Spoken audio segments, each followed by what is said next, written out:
ये है पोटल मु 8टी पोटल नहीं 8टी पोटल मुझे कौन रेसिपी करछि निहाती वीडियो लास्ट जाए देखिए। आज आम बनवा पोटल रसा वीडियो जमा भी स्किप कर लास्ट जाए वीडियो देखिए ना जापर पोटल रसा केमी कली। डाण के सब्सक्राइब बटन टाक ऑन करदे बेल आइकन को ऑन करदे जेकोसी भी नुआ नुआ रेसिपी छाड़ी आपंक पहुँचो आगे भल लगे लाइक करने जमा भी भूलें। जय जगन्नाथ। हेलो सांग मैंने मु सुस्मिता आपण मानक मो यूट्यूब चैनल को स्वागत करछि। पोटल भले से चोपा छड़े नबा पोटल ऊपर चोपा भले से छड़े नहीं कि ताकू एमती आपण आपण चॉइस रे काट परिबे एमती साइज पोटल एमती काटछि कि पोटल रसाटी भल हम भाजी भले से हो कड़े नहीं कड़े दीची तेल तेल अल्प हल्दी देची गोटे चम्मच लंका गुंड ताकू पोटल सब काटी रखी भाजी नहीं आपण चाहिए छाणी भी पारे। मुझे भाजिकी नहीं पोटल सबको आपण चाहिए छाणी पारे। पोटल को एक गोल 10 मिनट छाड़ीदे पोटल भाजी होगा जाए। पोटल आम भल से एक भाजी है मुझे नौटे देती पोटल आम भल से भाजी होगा काढ़ीदे गोटे जगह को सुंदर भाव में पोटल भजाटी हो काढ़ी देती। मसला नहीं गोटे रसुण मगज जीरा दीटा शुखला लंका अदा टमाटर गोटे टमाटर गोटे पियाज नहीं तेल देकी हल्का भाजी नवा मसला आम भल से हल्का भाजी आसला काढ़ी देती गोटे जगह को काढ़ी हल्का शीतल करदे शीतल होगा पर गोटे पेस्ट करदे जमा पानी दबानी।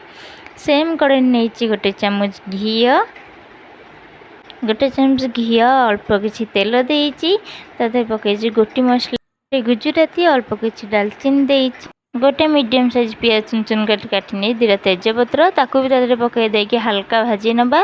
पियाज आमर हल्का भाजी आसला पेस्ट कर मसला पकईदबा हल्का सा गोले नहीं गोटे चामच लंका गुंड गोटे चामच हल्दी गुंड गोटे चामच धनिया गुंड स्वाद अनुसार लुण दे 10 मिनट कषीदबा मसला को अल्प नड़िया गुरा नहीं ग्राइंडर जार पेस्ट करदे रस बाहर करदे मसला आमर कषी आसला हाफ चामच चिकेन मसला देके आ 5 मिनट कषी नवा तारे पानी देकिनी फुटिया छाड़ीदे एक सर गोल छाड़दे फुटियापाई तकारी आम फुटी आसला भाजी रही पोटल सब पकईदे गोटा गोटा कर पोटल सब गोटा गोटा कर साइज कर पकई नहीं सब पोटल मुझे गोटा गोटा साइज कर पकई नहीं पोटल सब पकई देकी छाड़दे 10 मिनट भल से फुटियापाई तकारी ग्रेवी भल से फुटिकी पोटल जाए मिसाई पोटल जाए ग्रेवी मिसी आसला नड़िया रस को पकईदे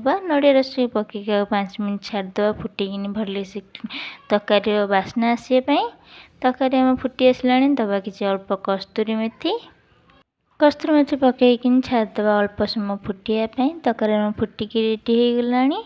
गैस ऑफ कर गोटे चामच गरम मसला देदे गरम मसला दे काढ़ीदे जगह को आम रेडी हो गला पोटल रसा। आपण मैंने रुटी भात नान परोटा सबुथ पिठा सबुथ खाईपारे तकारी आपण मैंने जो रेसिपी भल लगी लाइक शेयर सब्सक्राइब करेंगे आपण मैंने जहाँ हाथ रेसिपी खायापी चाहूँ निहत शेयर करेंगे रही देखा गोटे नुआ वीडियो। जय जगन्नाथ हर हर महादेव।